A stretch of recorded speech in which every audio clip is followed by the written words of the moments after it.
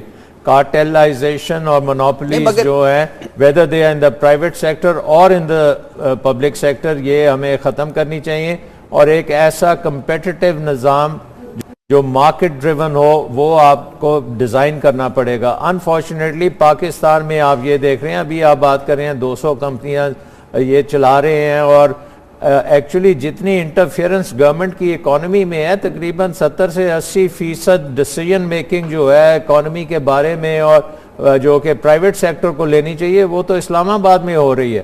آپ کا energy sector جو ہے وہ 3 بندے چلا رہے ہیں. میرے ذہن میں آتی ہیں, ایک ایگزامپل ہے ملیشیا کی جہاں پہ خزانہ نیشنل ہے جو اس ملک کے سارے ریاستی اداروں کو مینج کرتی ہے. اس میں حکومت جو ملیشیا کی ہے وہ بالکل سیاسی انٹرفیرنس کسی قسم کی نہیں کرتی. اسی طرح سنگاپور میں وہ ٹماسک چل رہی ہے اور ہیوجلی پروفیٹیبل, دونوں خزانہ نیشنل بھی اور ٹماسک بھی ہیوجلی پروفیٹیبل ہیں. ارب ہار ڈالر جو ہیں وہ قومی خزانے میں سالانہ جمع کرتے ہیں. تو یہ ریسٹرکچرنگ والی جو آپشن ہے یہ پاکستان میں کبھی کیوں نہیں اس کے بارے میں سوچا جاتا؟ دیکھیں پاکستان جو ہے بہت زیادہ ڈائیورس ملک ہے, اور اس میں سیاست جو ہے وہ highly politicised economic decision making کرتی ہے, اور یہاں پہ اس قسم کی آپ ڈسپلن اور اس قسم کا آرمز لینتھ ریلیشن شپ نہیں کر سکتے جو سنگاپور میں ہوتی ہے. سنگاپور از اگین آلموسٹ لی کوان یو کے زمانے میں تو وہ ون مین شو تھا, ابھی بھی ان کی جو پارٹی ہے وہ انچارج ہے اور وہ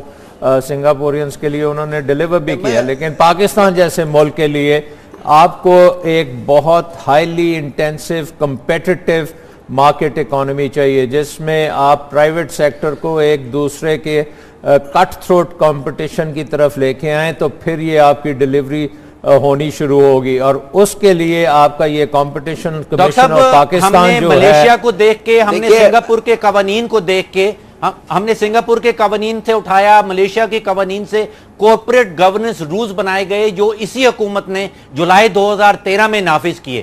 وہ اس a beautiful piece of legislation. اگر حکومت اپنے آپ کو پابند کر لے وہ کارپوریٹ گورننس رول سے, تو آپ نہیں سمجھتے ہیں کہ یہ کمپنیز کو ریسٹرکچرنگ کرنا آسان ہو جائے گا؟ نہیں, بالکل نہیں ہوگا, کیونکہ یہ کر ہی نہیں سکتے. انہوں نے, آپ دیکھ لیں کہ ان کے جو وزیر تھے جب وہ اپوزیشن میں تھے وہ سپریم کورٹ میں گئے کہ جی سپریم کورٹ ان کارپوریشنز کے اوپر پروفیشنل ایک پروسیس کے تحت چیفز کو لگائے. جب وہ سپریم کورٹ نے کہا ہاں یہ ہونا چاہیے اس قسم کا طریقہ کار جس میں آپ of the public sector corporations کی سلیکشن کریں, تو جب یہ گورنمنٹ میں آئے تو انہوں نے اسی کے خلاف بات کی اور کہا کہ جی یہ تو پریکٹیکل نہیں ہے, اور سپریم کورٹ نے کہا کہ جی ٹھیک ہے, ریویو میں انہوں نے اس کو فارغ کر دیا.